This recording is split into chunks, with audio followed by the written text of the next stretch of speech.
오늘 본문을 통해서 작은 구원과 큰 구원 이런 제목의 말씀의 은혜를 같이 나누겠습니다.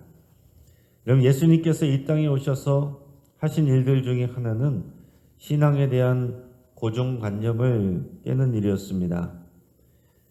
깨고 싶어서 깨는 것이 아니라 또 사람들이 말씀을 그대로 믿지 않고 자기식대로 믿는 사람들이 많았기 때문에 그렇습니다. 호랑이 없는 굴에 여우가 왕노릇한다는 말이 있는데, 그리스도가 오시기 전까지는 이 바리새인들과 서기관들이 또 율법사들이 일반 유대 백성들과 죄인들 앞에서 자신들이 완전한 의인인 것처럼 그렇게 허세를 부리고 군림했습니다. 하지만 오히려 이 죄인들이 예수님의 친구가 되고 또 이 죄인들이 먼저 구원을 받는 그런 반전들이 일어났습니다. 또한 남자 어른들은 여성들을 무시하고 어린이들을 무시하고 또 장애가 있는 사람들을 무시했습니다. 하지만 오히려 예수님은 무시받는 사람들이 먼저 구원을 받고 하나님의 은혜를 받게 됨을 보여주셨습니다.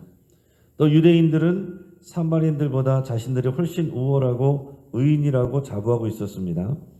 하지만 유대인들이 무시하던 이 사마리아인들이 하나님의 큰 구원을 먼저 경험하게 되는 일들이 종종 있었습니다. 오늘 본문에서도 그런 상황이 벌어졌습니다. 오늘 본문부터는 예수님께서 예루살렘으로 가는 여정의 이제 후반부가 됩니다. 예수님은 지금 예루살렘으로 가고 계신데 사마리아와 갈릴리 사이로 가고 계셨습니다.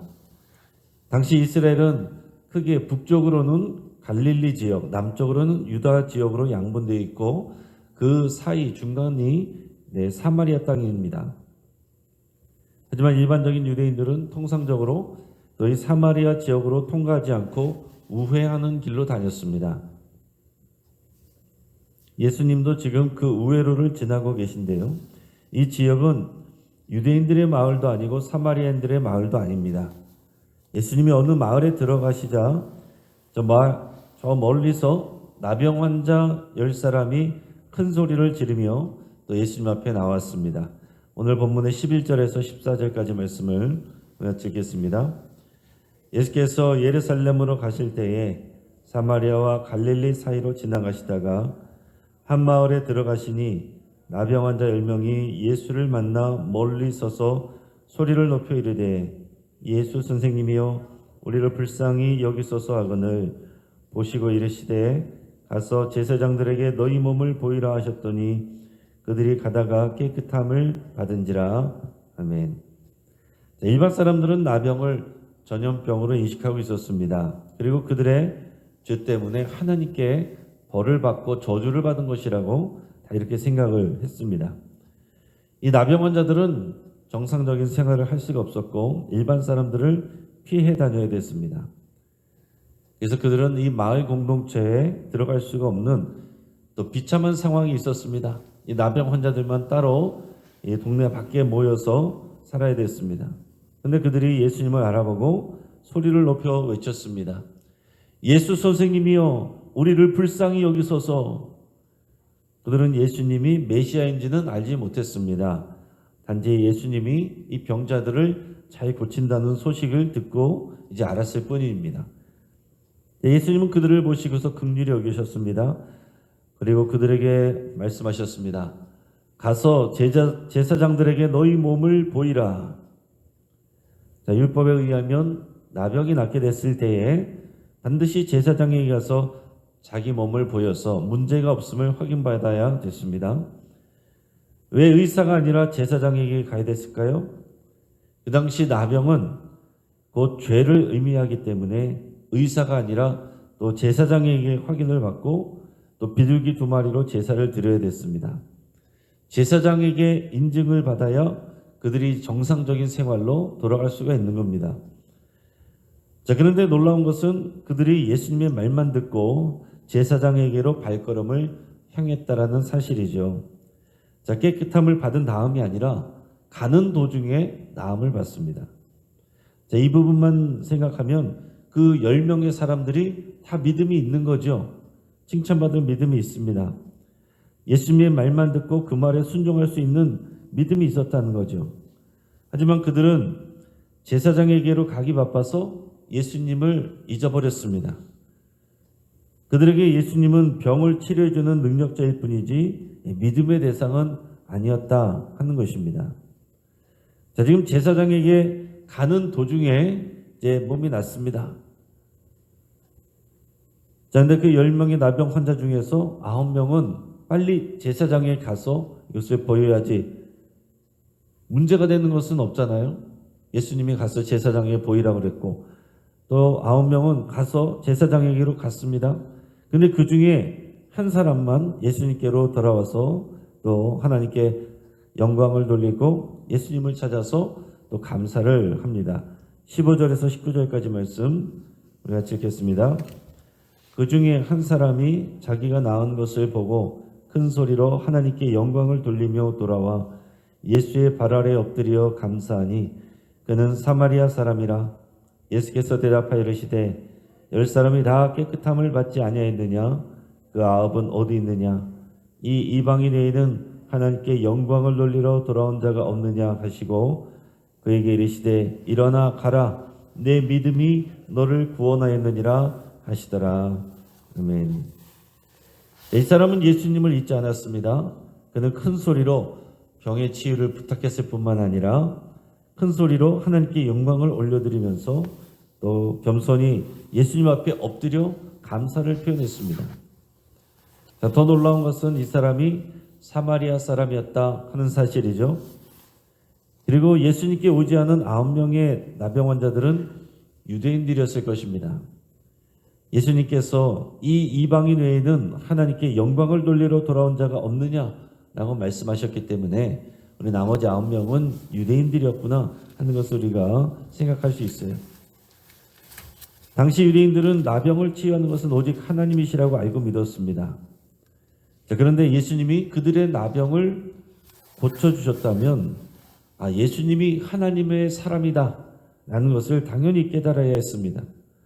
하지만 그들은 오직 자신의 병이 낫고 일상생활로 돌아가는 것에만 관심이 있었습니다. 그것도 귀한 일이죠. 또 그들이 응답을 받은 것이고 그들도 이제 구원을 받은 것입니다. 하지만 그것은 작은 구원이에요. 자, 예수님은 사마리아인에게 말씀하셨습니다. 일어나 가라, 내 믿음이 너를 구원하였느니라.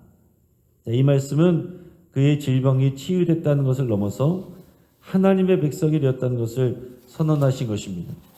여러분, 이것이 큰 구원이죠. 큰 구원을 얻게 하는 믿음은 바로 감사였습니다. 자, 이 영적인 원리를 여러분 잘 깨달을 수 있길 바랍니다. 자, 여기서 말하는 감사는요, 그냥 인사치레가 아닙니다.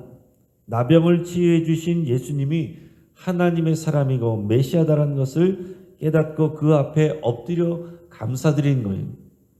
이것은 예수님에 대한 믿음의 고백입니다. 그는 나병의 치유라는 작은 구원에 머무르지 않고 또 예수님 앞에 엎드려 또 감사함으로 말미암아 하나님의 자녀와 백성이 되는 더 큰 구원을 얻게 됐습니다. 이제 말씀을 정리합니다.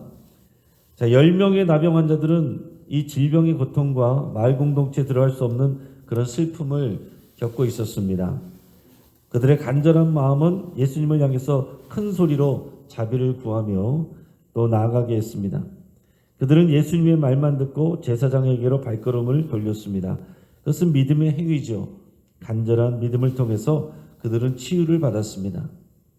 하지만 그들은 치유하시는 예수님보다 자신이 치유받는 것에 관심이 더 컸습니다. 여러분, 우리는 어떻습니까? 하나님이 주시는 기도 응답을 더 귀하게 여기고 있습니까? 아니면 응답하시기도 하고 때로는 침묵하시기도 하는 하나님을 더 귀하게 여기고 있습니까? 여기가 굉장히 중요한 갈라지는 부분입니다.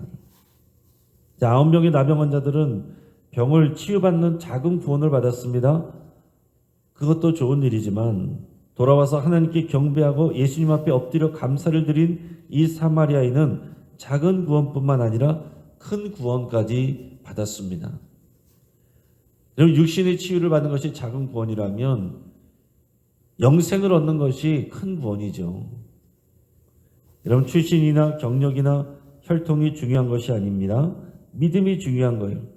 성숙한 믿음은 감사로 나타납니다. 감사로 나타나는 성숙한 믿음은 하나님의 더 큰 역사를 부릅니다. 여러분, 지금 당장 내 문제 해결을 위한 믿음보다 더 큰 구원을 소망하는 믿음을 가질 수 있기를 바랍니다. 지금 우리의 문제가 있을 때 부르짖어 기도하십시오.